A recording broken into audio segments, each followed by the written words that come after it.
Here's how to repair your car's paint scratches on plastic or metal with a Scratch Wizard spray paint kit. First, clean with soapy water or glass cleaner.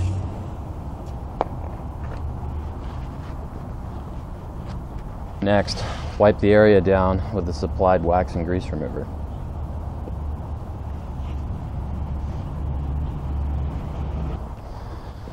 Scuff 24 inches in every direction from the scratches.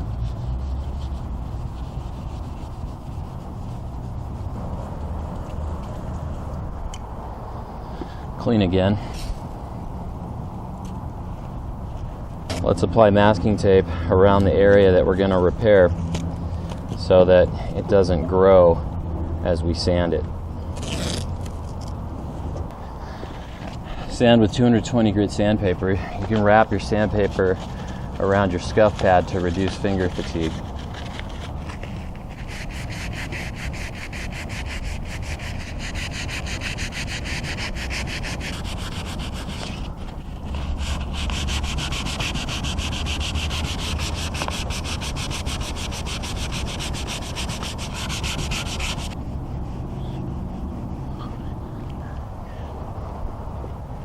The finer scratches feel quite smooth, but if you follow from here to here, there's some deeper cuts, and I can feel them with my fingernail, and they haven't sanded out with the paper, so we're going to have to fill these with the putty. So apply a bead of putty to the end of the scratch, and use the plastic spreader to fill the scratch with the putty. This can typically take about 5 to 10 minutes to dry. If it's below 50 degrees, using a heat gun can help to dry out the filler faster.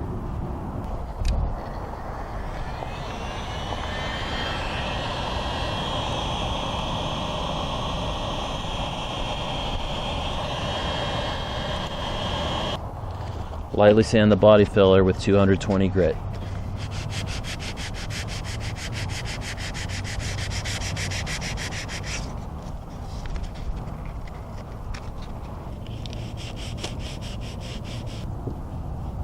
This feels quite smooth to my thumb, so we're ready to apply primer.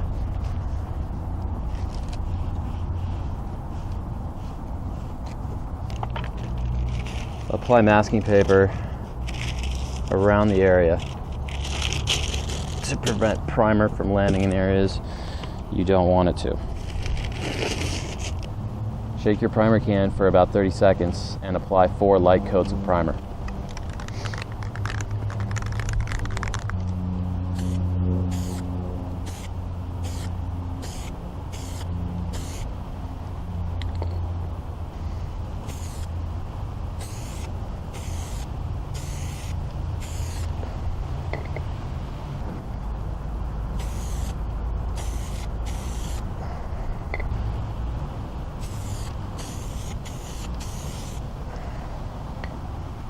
This is going to take about 15 to 20 minutes to dry. In weather below 50 degrees, a heat gun can speed up the drying process. Okay, so you want to take your 600 grit paper and a squirt bottle of water and try and keep your sandpaper and your repair area wet, and lightly sand out any roughness that's in the primer. And in particular, you want to sand down these hard edges, because these are going to show through the paint if you don't get these sort of thinned out and feathered in.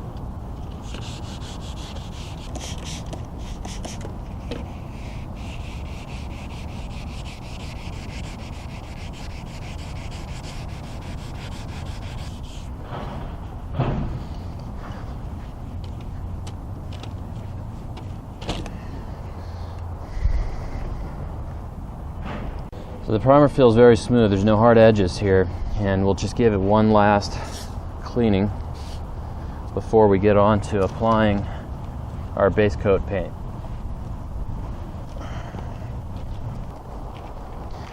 Let's first make sure that we've got masking paper in all the areas like the headlights and the fender where we definitely don't want any of this base coat paint to land.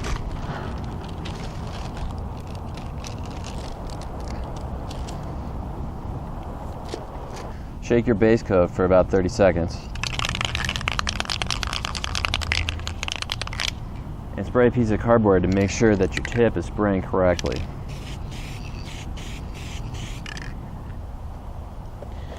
I should note that you should never put masking tape on the panel when you're applying base coat, because when you pull that masking tape up, you're going to have what's called the picture frame effect.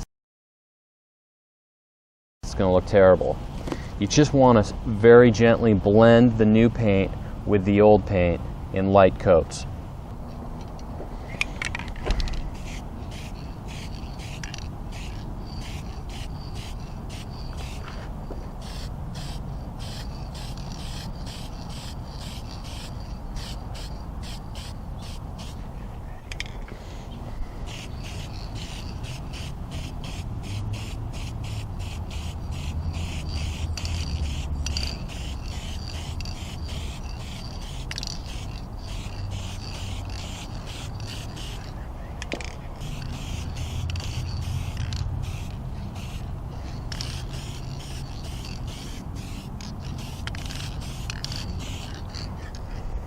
Now I've got something odd over here which is giving me some trouble here. There seems to be a very light scratch in the base coat, and what I'm going to do is I'm going to wait for this to dry about 5 minutes, or you can heat it up with a heat gun and lightly sand it with 600 grit.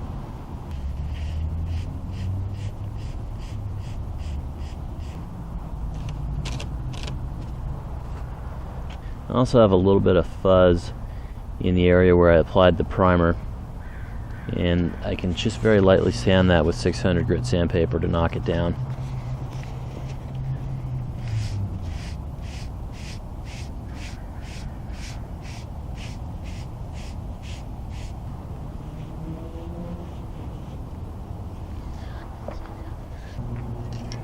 Now I'll continue blending in the spray paint.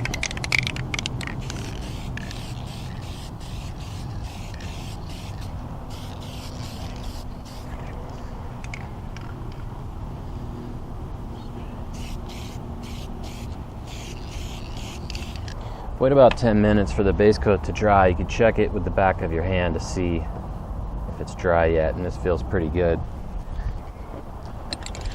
It's time to apply your clear coat. Give it a good 30-second shake. And apply a light coat everywhere that you scuffed several steps ago.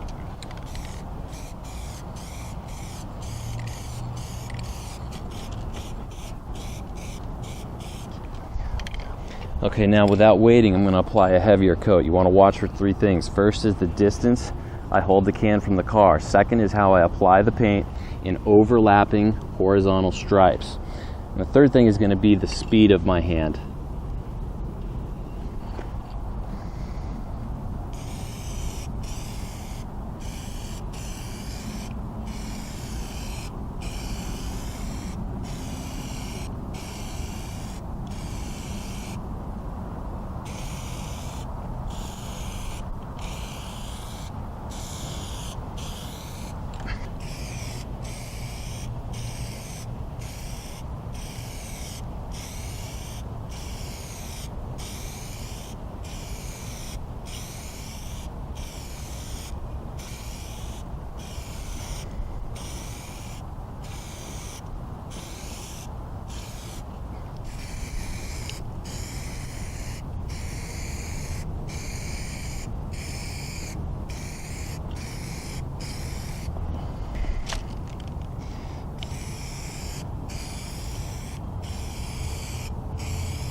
It's been 20 minutes, clear coat is dry, and the job is done.